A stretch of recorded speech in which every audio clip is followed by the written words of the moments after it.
existentes formas de associativismo nas origens da civilização, a união de trabalhadores é algo recente na história da humanidade.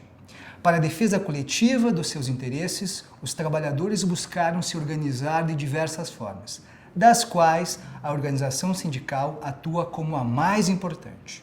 A ideia de associação sindical remonta a um período da história em que, superada a escravidão, o trabalho servil e as corporações de ofício, o trabalho passa a ser categorizado a partir de uma relação jurídica que permite a venda da força de trabalho, fundada em uma suposta igualdade entre as partes, que, justamente por não se concretizar no âmbito individual, requer a união dos atores envolvidos com o objetivo de equiparar as forças nesta disputa entre capital e trabalho. A concepção contemporânea de sindicato está atrelada à Revolução Industrial, momento histórico em que o desenvolvimento de novos processos produtivos resultou, dentre outros efeitos, na união de diversos trabalhadores no mesmo local. Submetidos a condições de trabalho exaustivas, os trabalhadores vislumbraram na associação sindical uma estratégia voltada à busca de melhores condições.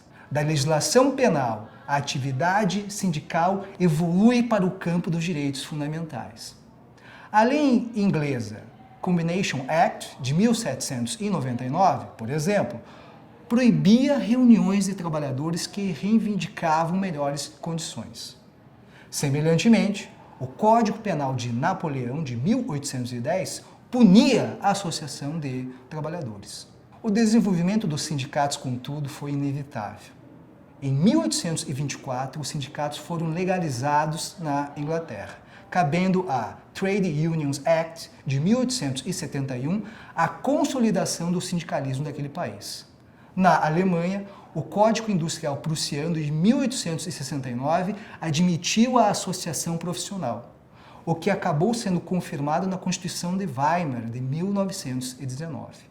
3 anos antes, a Constituição do México regulou o direito de associação de operários e patrões, a greve e os conflitos econômicos. Enquanto o Manifesto Comunista deu ao sindicato um caráter revolucionário e ideológico, a encíclica Rerum Novarum estimulou o sindicato de parceria e assistencialismo.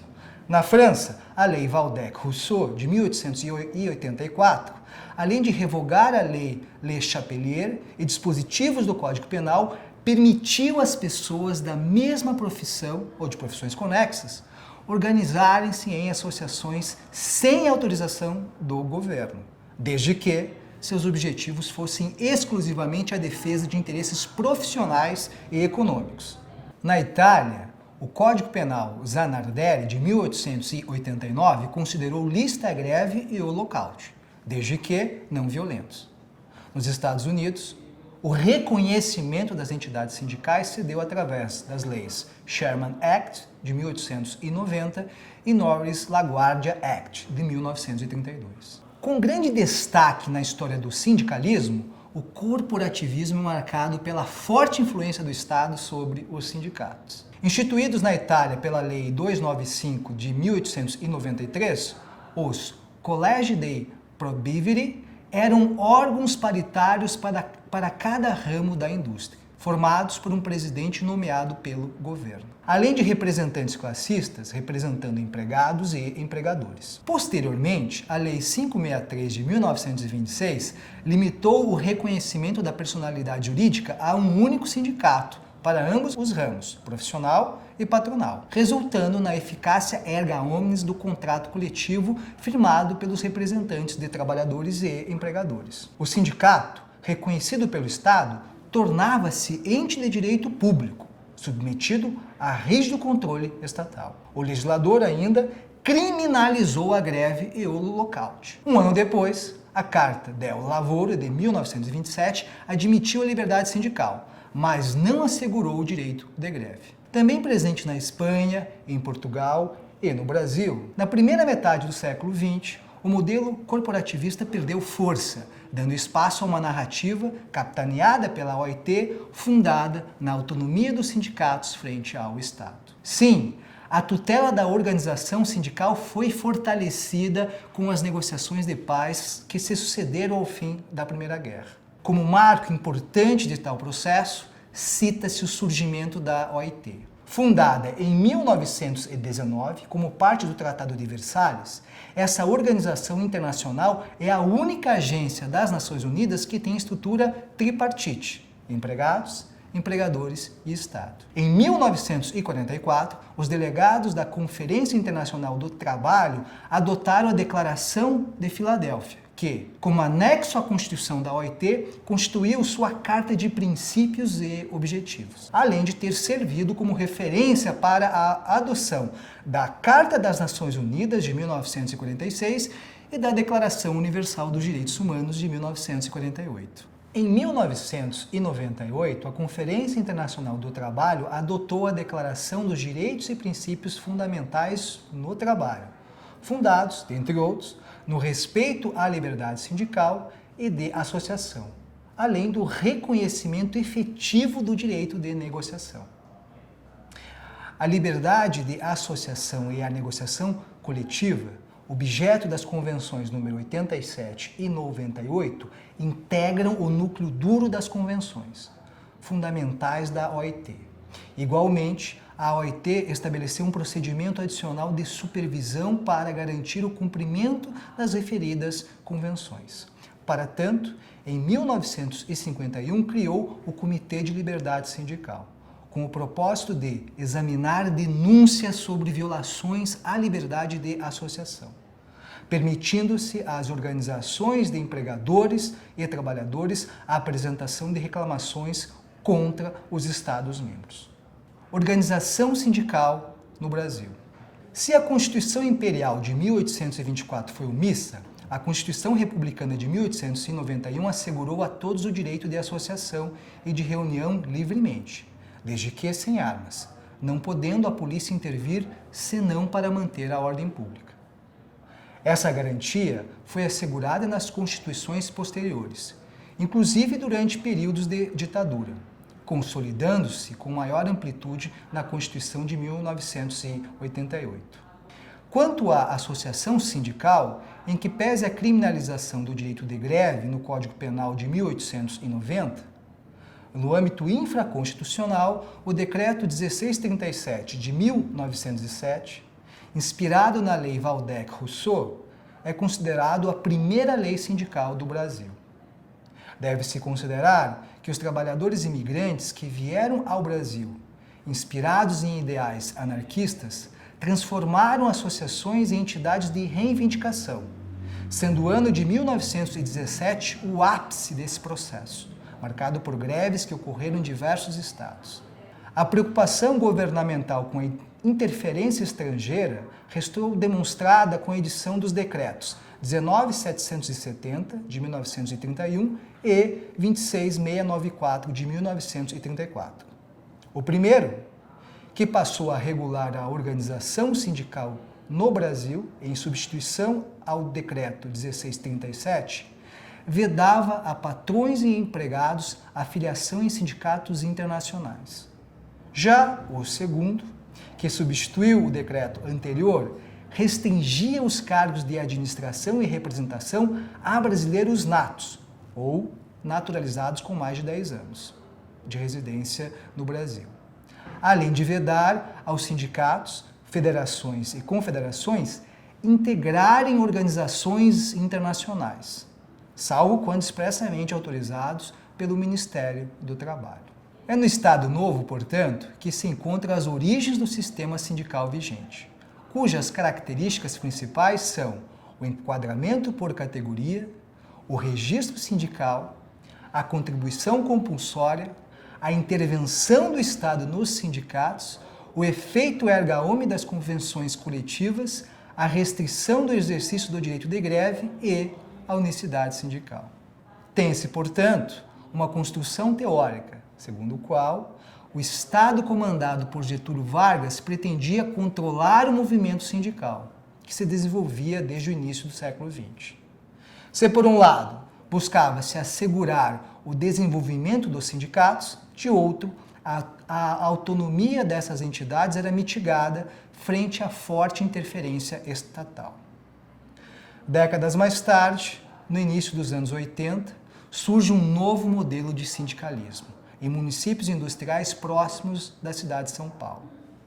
Trata-se do sindicalismo do ABC, cujos líderes, dentre os quais o ex-presidente Luiz Inácio Lula da Silva, desafiaram o governo militar.